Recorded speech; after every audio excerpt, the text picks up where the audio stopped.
everybody? Welcome to Breakfast with the Brookses. Super excited to be back for another week.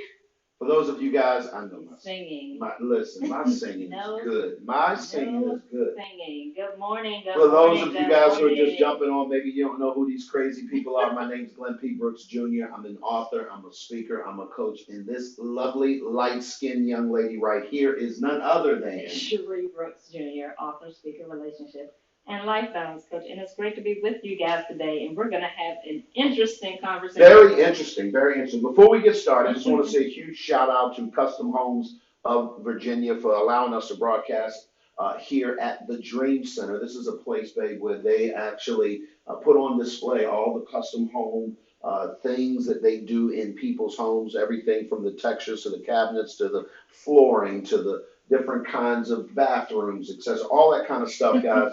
We definitely appreciate them so much for what they do and in the Hampton Roads community. So if you are in this area of the country and you're interested in the custom home, please look these folks up. They are super, super amazing people, and we're excited about being here. We also want to let you guys know that Sheri and I, about 2.5 years ago now, I'm mad that we're coming up on the backside of closing in on 3 years of us doing what we call the MAPS Relationship Academy.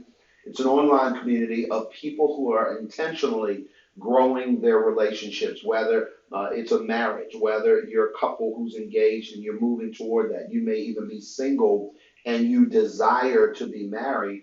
We have group coaching environments specifically designed to help you grow and go to the next level. Right, and for those of you that don't know, MAP stands for Marriages and Parenting Successfully. Yes, yes, yes, yes, yes. So let's get into the content today, babe. Let's talk about it as I get my lip therapy going on here. I'm sorry. So over the past couple of weeks, we've been dealing with blended families. Yes. And we wanted to take a little lighter side kind of today and talk about how to foster a relationship with your bonus child. Yeah. And I think that that's one thing that is essential when blending a family is that, and we've talked about this before, that when you get in a relationship with the person that you're dating, you're building a relationship with that person. Mm-hmm. You guys spend time together, you spend quality time, you get to know each other, Yeah. you fall in love, you get engaged. Hopefully. You get married, but often what does not happen is that people don't take the time to build a relationship with the children in that process. Yeah. And so you build a relationship with this person, That's you guys good. are married, and then the two of you come together and It's all about you're you now now. all in a house together with these, I like to call them little minions. Crumb snatchers. That's what my mama that you don't have a relationship Absolutely with. not. But now they're supposed to be like, he comes in the house and say, this is your new dad. Right. Or this is your new mom. Right. And they're like, I don't know I this don't know them person. like that, and I don't really. Who are they? Really? Why? You brought this foreign entity into your family, Yeah. but they haven't built a solid relationship. You know what's funny? When you say foreign entity, I think that people forget that relationships are organic. Yes. And whenever there's anything introduced to an organic scenario that is foreign to that situation, there tends to be this pushback. In the medical world, they would call that a rejection. Right. And so a lot of times you see your body rejects. Yeah, your body, your transplant, people who've gone through, if it's a kidney or a lung transplant, right. whatever your body it is. will naturally reject And they put you on medication so that your body will accept so your body will actually accept this foreign object that it's not used to. And I think unfortunately there are not many of us that think of blending our families that way. And when you think about children who are attempting to work this out, this step parent, co-parent, bonus parent, whatever you want to call it, is a foreign entity. It's a foreigner. Let's just be dead real with it. And I think that unfortunately, babe, people don't factor for that. Right. And not to say that you may not have spent some time, all of you together, but a relationship has a relationship really been established between them. Yeah. I can honestly say with us in our situation, because we met, it was a working environment, a working situation when we first met, where Glenn was actually working with, he was the founder of a choir that my daughter was in, a youth choir. So he actually had interaction with her because he was doing Bible studies for the kids. And so she developed a relationship with him kind of at the same time we were developing a Really? relationship as friends. Yeah, Because yeah. we were friends for almost a year before we actually started dating. Yeah. And so they got to develop a relationship of their own That had nothing that to had do nothing with to do with us dating. It had nothing right, to do her with us me being being her together. her next father, if Right. you will. It So- wasn't even yeah, so there were some guards that were Right, down with right. her. Right. So regarding our me. situation It was a little very different. But even then, once we got married, there still was a little resistance because now she had to accept you as now this father. Because the figure in her roles life. changed. Right, the roles changed. And so she had to still now develop a relationship with you as an authority figure in her life, as a father figure in her life. And so and that took time. And so there were some things that, we practiced that we put in place to be able to help foster that relationship, even for me with Justin. You know, there were some things that I had to physically do. It wasn't just now I'm here, now I'm your second mother, and you gotta just it doesn't happen like that. Right. And that's one thing I do want to say first off, in order to foster a relationship with your bonus child, you cannot come into the relationship as a dictator. You cannot come in automatically as this authoritarian, as just this person. What they need is right. That's not fostering a relationship.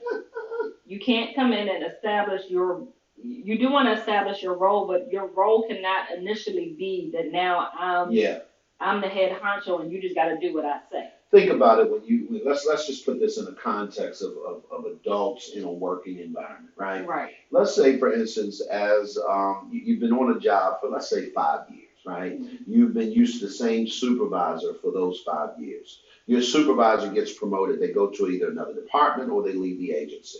You get a new supervisor. What typically happens, and I don't care if this is a team, a sports team, if this is a corporate environment, if this is the government, wherever this is, what's going to happen is that new authority figure coming into an old situation, if they do not come in with the idea of getting to know the climate and the culture of that organization first, and then learning to lead second, here's what's going to happen. Anarchy. Like, let's overthrow the new guy, right? I remember years ago when I drove the school bus in Gwinnett County, and I never will forget an 8th grader saying, "Oh, here we got another one, guys." and I'm thinking to myself, who are they talking about? And I said, what are you talking about? Said, we've had several bus drivers. You won't be here long. Wow. And they, just literally told me that. I said, what do you mean by this? So we've always we take pride in the fact that we run off our bus drivers. Oh, wow. And I'm like, wow. And so at the end of that school year, when I had not been run off, I had the same conversation because they sit in assigned seats. I had the same conversation with the little young lady. I said, so I'm still here. And she was like, yeah, Mr. Glenn, you are. You didn't leave us and we couldn't run you off. Isn't that something? So the point I'm making, it's because I understood that I'm the new guy. Right. Like, I have to take time ramping up. And that actually looks like something. And so I want you guys to really, really get clear. We're going to talk about a couple of things, how to foster a relationship with your bonus child. If you don't have something to write with, we're coaches. So go get something to write with. We'll stop. No, go get something to write with. Or put this in the chat. Put this. I'm just being silly. I've had coffee this morning. So, and so much so that I'm not allowed a second cup, so I have to drink water to kind of dilute the first one. So, but I want to talk, guys, about what this actually looks like to really kind of get this bonus child to warm up to you, because at the end of the day, you are a foreign object coming into a scenario that was already set before you got there. Right, and before we get into, we got 3 points we're going to give you guys, but I think the thing that's key, and Glenn touched on this, is that when you come into, you're the person that's coming into this new situation. And so for us, we both were coming into the situation because he was coming into the situation with my daughter in the home. Yeah. And then I was coming into being a bonus parent with Justin. Mm-hmm. And so I think the key thing is to, initially you have to observe and see what that culture is like. See how that's good, babe. That's not even one of the 3 things. Right. But put that in the chat. This is a bonus. This is a bonus on the front. She's going to get a bonus on the. This is like having dessert for dinner. Help me, Jesus. You have to observe the environment, observe the culture, see how things operate. Yeah. How they typically operate before you start jumping in and changing. Yeah. Like Glenn said, when a new manager comes in to a setting, they typically observe a good manager, a good leader will sit back and observe how things are going first before they come in and start making changes. So that you can make changes gradually in a way that because you're not trying to shock the system. Appropriate changes, because some things just may not need to be changed. Right, because just because you do things a certain way, it may not fit with that child. It may not fit with that family dynamic. And so being able to come in, now I'm not saying you come in and you don't have any say, but I think most of your conversations are with your spouse in regard to things that you observe initially. And then you guys figure out, okay, so I don't necessarily agree with this. Maybe we should do this way. But I think that as far as the children, the worst thing you can do is for you to come in day one. Okay, we're not doing this no more. Right. This is not acceptable. You know, that's shocking to them, to their system. It's like their whole life has been uprooted. Right. And a lot of, especially if they're now moving in with you. I mean, you have to take all of that in consideration. And I think that oftentimes we don't do that. We don't consider the children. And we just focus on what we want and how we want things to do. Exactly. So pay attention to that initially. And so now we're going to get into. Well, before we do that, last thing, leadership is influence. My friend John Maxwell said that. First time I ever heard him say that was years ago. We were sitting at a leadership conference, and that happened to be in his house. And it was an amazing thing, right? There was this exclusive little leadership sort of intensive. And one of the things that John said that it really resonated with me, he said, you know, as a pastor, years prior to him being this leadership guru, he said, as a pastor, I realized that every church I went to, I was hired in. Back in those kinds of churches, they were sort of congregational led in that regard, and they kind of voted in or they hired a pastor in. He said, I've never created a church from scratch. I wasn't the founder and the creator. And he said, I was clear in order to best lead this church, I had to become a part of the culture. I had to become a part of the fabric of it in order to be able to lead from within. And unfortunately, what happens, guys, is that the leader in us wants to just take over. Right?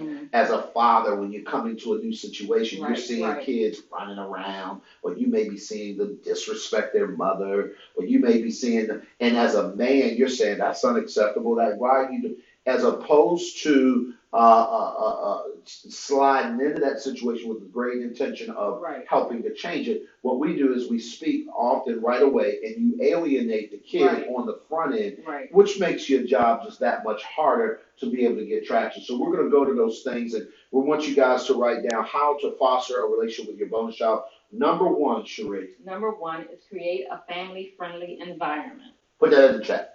Put it in the chat. Create a family-friendly environment. What do you mean when you say that? That sounds like duh, like really? And these are really, I'm going to say this, these are really simple things to do, but people don't do them.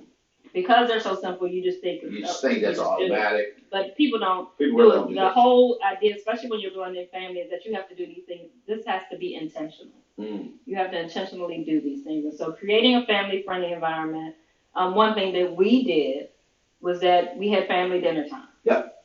We had family dinners. Almost every day. Except on the weekends. Except on Saturday. Fridays and Saturdays we probably didn't. But for the most part, 5 days a week. But then we did family outings on Friday. Like date night was like Friday night was like a family date night. So even though we didn't do it in the home. Right. And so pretty much every day. Remember that sidebar. Remember that time you showed me how much money we had spent on eating out. It was a situation, guys. Yeah. So anyway, that was a whole thing.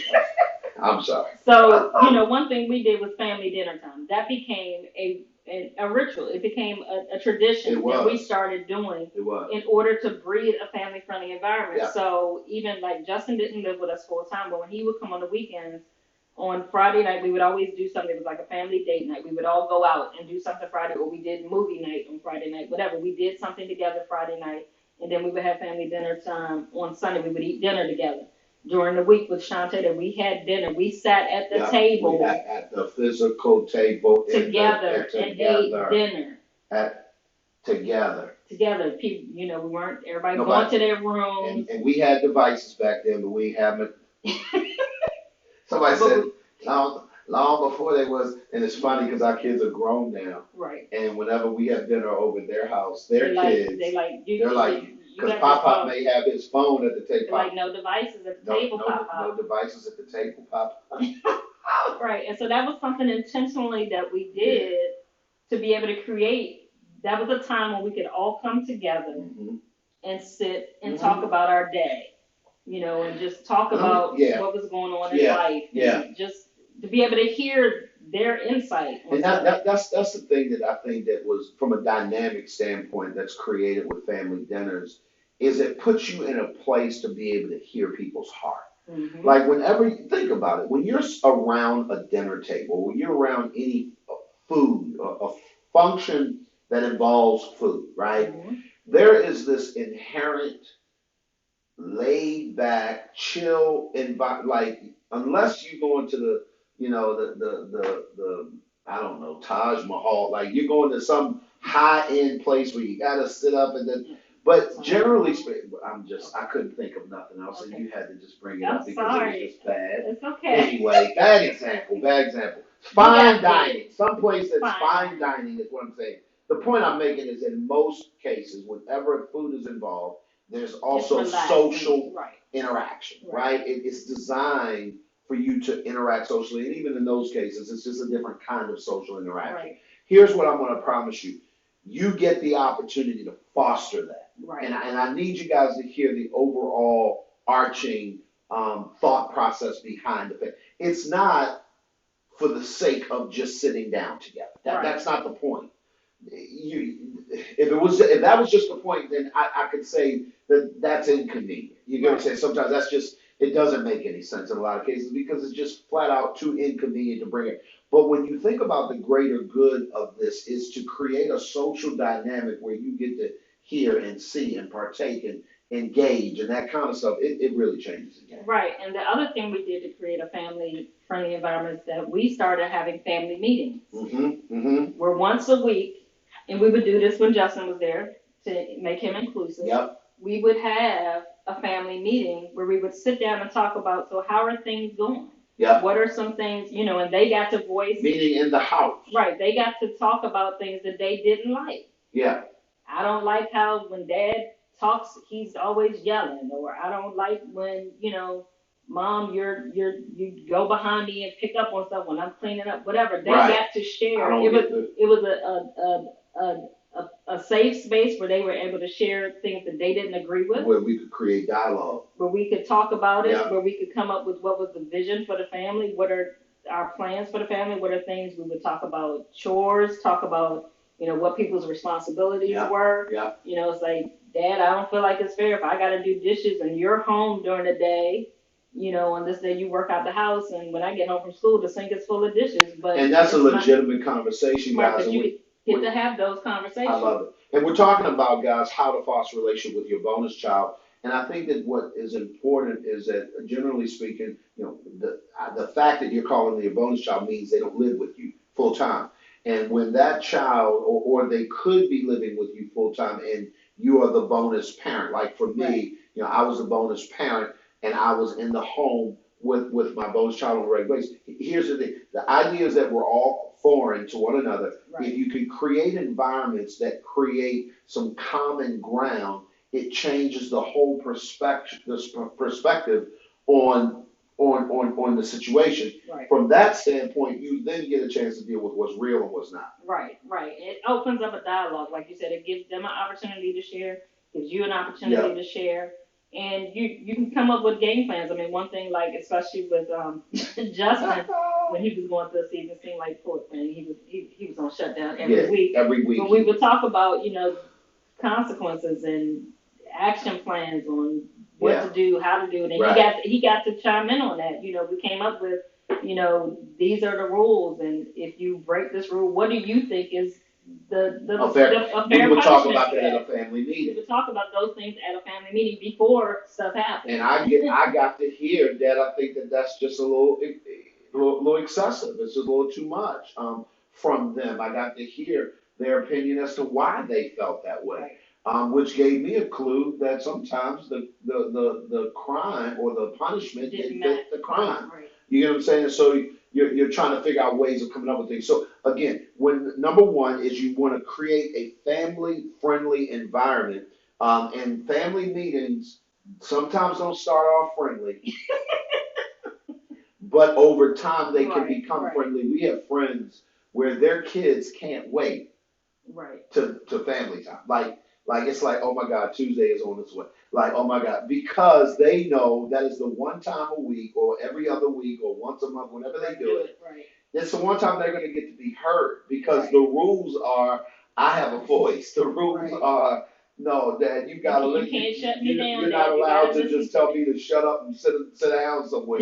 So I'm telling you guys that changes the dynamic. Number two, we can go ahead and go to number Okay, two. and number two is Is yeah, you we just killed I'm my sorry, notes. just killed the notes on the thing. So she's got to go back to. Is spend one-on-one time with each child. Oh, that's good. And That's good. that's essential when you're dealing with boneless children because you want to build your own relationship with that child. Mm-hmm. And so for me, with Justin, I would spend time with Justin, just Yeah. me and him. Yeah. If it's, I mean, it might be little stuff. Justin, come ride with me to the grocery store. Yeah. Justin, we'll go walk to the park, whatever. But he and I would spend time with him, just he and I, and you would do that with Shantae, the two of you. Yeah. Would spend time alone together, just the two of you, so that you could build your own relationship with her That's outside important. of me. That's really important. And the reason why I think that's so important, babe, is because oftentimes bonus kids already feel like they're not a part of the nucleus. Remember, we talked earlier about the whole foreign object being introduced. So if Justin doesn't live with us full time,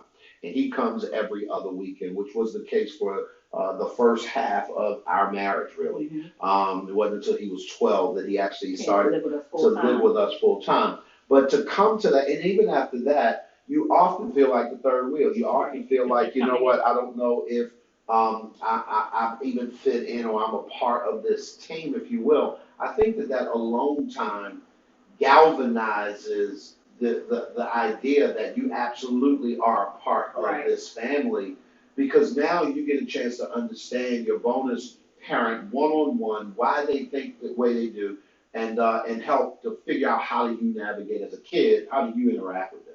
Right, and it's funny because as Justin got older, it's like we have our own relationship, we have our Yeah, own. to It's this like day. certain things, certain conversations he and I will have. Right. He's gonna come to me to talk to He's me not about certain talking things to me he ain't about talking to him about. Right. And vice versa. Right. Like Shantae will call her dad to talk to him about certain things that she ain't talking to him. And it was really like when she was a teenager. Oh yeah. I have to be honest. Yeah. My feelings would get hurt. Yeah, So I'm like, why she talk to you about that? Right. She didn't call. But I'm her why mom. she call you? I'm her But mother. I realized that they had developed that type of relationship, and that was fine because she needed to talk to her father Right. about certain things Right. she didn't need to talk to me about. And And it's- so because they had developed such a relationship, she felt like she could go to him and talk to him Yeah. about certain things that she wouldn't talk to me about. And that's where you gotta remember, you both add value to the children when you both 100%. have those relationships. 100%. Because now I'd rather her go to him than go to one of her friends. Yeah. Yeah. Try to get some Yeah, wisdom. no or doubt, something. no doubt. And I think that what that does is it also helps for the other parent to bridge the gap. Mhm. There were plenty of times that you were able to tell me, based on a conversation you were having with Justin, how I may want to reapproach something. Right. Because, and it wasn't that you was, snitching or Right, anything or- like that. Right. You would be able to say, listen, babe, based upon something Justin said to me, you may want to rethink your approach with him on this issue. Right. And here's what I would do. Here's how I would come. Right. And you and I would sort of game plan. Right. We would absolutely game plan together regularly because we knew what the other kid was thinking. I don't know if they ever knew that you actually said something. Right. I do know that they knew something changed. Right. Which kept the door. Y'all here, listen to this really clearly. When your child recognizes that you're coming at them a different way, listen to me really carefully, guys. It allows them to stay open. Mm-hmm. I think one of the fundamental challenges that parents and particularly co-parents have is keeping the door or the passageway between the two open. One of the hardest things to do is to open the door of a closed individual. Right. That's a very difficult, emotionally and relationally, When a person becomes closed to you, it is tough to get that door to open back up. And I think that where children are concerned, because they already are going through their share of trying to figure it out, they're going through puberty. They don't, from a biological standpoint, they don't even have the ability to reason the way adults do anyway. So all those things factored in, I think you can navigate them easier when you've practiced figuring out ways to keep those doors open. And I would use that as leverage, really, to be honest with you, because I wanted to connect to my daughter. And so I'm thinking, you know what? Or I wanted you to make sure that y'all's relationship was solid. So I would, hey, babe, listen, you might want to think of it this way. Right. And so I think it helps both of you with your relationship, but more importantly, it helps that bonus parent to build a solid relationship with that child. 1,000%. And our third point Yes. is to show up and support them. And what I mean by that is attend their events. Put it in the chat. Number 3, show up and support. So if you're the bonus parent, don't not go to events so like if they're having a graduation or something, push past your own emotions, show up. I don't have to be friends with their parent to be there to support them. Sure. I don't have to sit with them. Not at all. I can sit on the other side. They got a basketball game. I can sit on the other side of the arena, just be present enough so that they can see me and know that I'm there. Absolutely. To support them. So this is not about you being there with the other parent. This is not about you. You're there to support the child. Yep. So show up for that child, regardless what your relationship is with the other parent. Yeah. Be present in that child's life. Let them know that you're there to support them. Show up for their events. Show up for their celebrations. Yeah. So that they know that you're in their corner. I think one of the things that what people don't understand is, and I often say this, there's an intrinsic value associated with showing up. Right. Showing up and spending time has a value in of its own with regard to relationships. It breaks down certain barriers. There are certain blanks that don't get filled in because they're filled in. So, for instance, the kid that's suffering from low self-esteem, the kid who needs to have that boost, sometimes is just fostered by them seeing you. Right. You understand what I'm saying? So I don't know if maybe some of you grew up you as the only child. Maybe you grew up in my case, without your father or a protector, if you will. And I remember times where all it took was for my mother to be there in the audience, or all it took was for me to know that my father was around. Mm-hmm. There was a confidence that I had that enabled me to kind of engage whatever process I was in. So I just want to encourage you guys that, and this is going to require some sacrifices. I mean, you guys may not live in the same city. You may live, across town from one another, but if this may not be the week you have them, mm-hmm. right? So if they have things, I was just recently reminded one of our coaching clients, they were trying to get on page with their co-parent so that they could know when the kid was doing certain things, right. Specifically so they could show up even when the kids weren't with them. And that was a communication thing that they had to figure that out, mm-hmm. because at the end of the day, guys, and we always say this, where it comes to blending a family, it's not about you. Right. It's about the children. Right, and it's funny that you mentioned that, and I'm just remembering, like, when my daughter graduated from kindergarten, her father lived in Alabama. Mm-hmm. He came up for her kindergarten graduation. And that was a sacrifice for him. Huge. Come up for a day for a kindergarten graduation. But he was there for her kindergarten graduation. And so I think that it's important when you do that, when you make that effort, you don't know the impact that makes on your child. Like you said, them just looking out in the audience. Oh my God, it changes the game. It's funny, we were watching something on TV the other day, and this child, he's an adult now, and he felt like his father wasn't there for him. Oh yeah. And he had a recital, and the person was able to show him, no, he was there. He was like, no, he wasn't. And they were able to show him a video where his father was there. Yeah. And actually took pictures and had recorded the recital. Yeah. And him as an adult just realizing that years had passed by. And his father had passed away.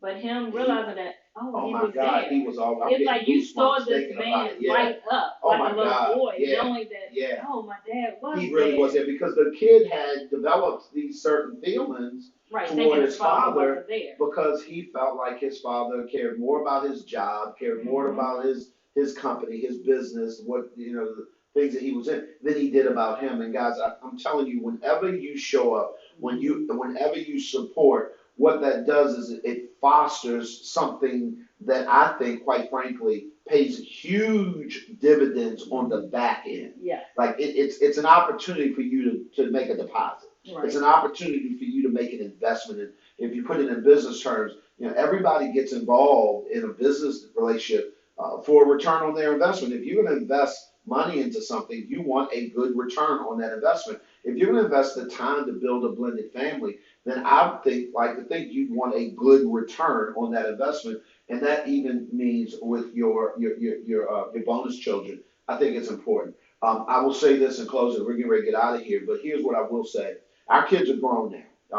Our oldest is 34. Our youngest is 25. He'll be 26 later this year. And here's what I realized. Looking back, I now understand the value of things that didn't make sense then. Hmm. I understand the value of sitting in their space long enough to hear their voice. Hmm. I understand the value of being able to engage them on a hard topic, but not forming an opinion about it. Just letting them talk and letting them get it out. I understand the value of supporting my daughter when it cost me significantly to do so. When I would fly into town because at one time when she was in college, and I made it a point that whenever I was in the city that she went to college in, which was home for us, we were living, we'd moved to Atlanta by then, but I would fly back to the DC area to do business, and I would always make the point to add an extra day or to come in a day early where I could go up and we would have dinner or we would go shopping or we would go just hang out and just hang out. Sometimes it would just be sitting in her dorm, hanging out with her friends. Like that's crazy to me. Right. When I think about the days, and I am cool with her friends, and they're grown like her to this day. Right. Because I would come and I would just sit down in the common area of the dorm. Sometimes they'd be sitting around their little quad or whatever, and just hanging out. And listen, I remember one of her friends was pregnant, Hmm. and I realized that her poor child didn't have not a car seat, but a stroller. And she was pregnant, and she was concerned that she was gonna go and not have to wait to take the baby home. And I was like, well, come on, let's go get that baby a stroller. We went to Walmart at midnight. We did it. It was midnight. We all got in the car and we headed over with her pregnant self. And she's almost due in college, pregnant. That had to be stressful enough as it is. But I'm sure my daughter never forgot, and nor did her friends. And it's not because I'm just this great guy, but because I was just intentional. I was just intentional, y'all. Right, and I think that's the key. Is just be intentional on fostering a relationship with your bonus child. Don't just sit back and expect that it's going to just happen. Mm-hmm. It doesn't just happen. You have to intentionally invest in that relationship with that child in order to develop a relationship. And if you do that, you guys are headed in the right direction 100%. of having a great relationship. 100%. Not saying it's not going to have its challenges. Yep. Not saying you aren't going to have disagreements. But you have to intentionally build a relationship with this child. You have to intentionally focus on having a relationship with your own child. Yeah. Biological child, but even more so when it's a bonus child because you're coming from two different environments. The way that you think, the way that your ideas of family have been formed are different. Yep. And so you got to intentionally come to a middle ground, and that takes you intentionally working on building a relationship with 1,000%. Guys, that's all we got for today. Hopefully this helped you. If it did, put it in the chat. Let us know how we can add value. If for whatever reason you find that you need to grow your relationships with your bonus kids, with your co-parent, you name it. If you need a coach, if you need somebody to help walk you through that process, we're available. Certainly go to thecrcoach.com. Put that in the chat, somebody. Go to thecrcoach.com and click the link for it to Free schedule a discovery free session. discovery session.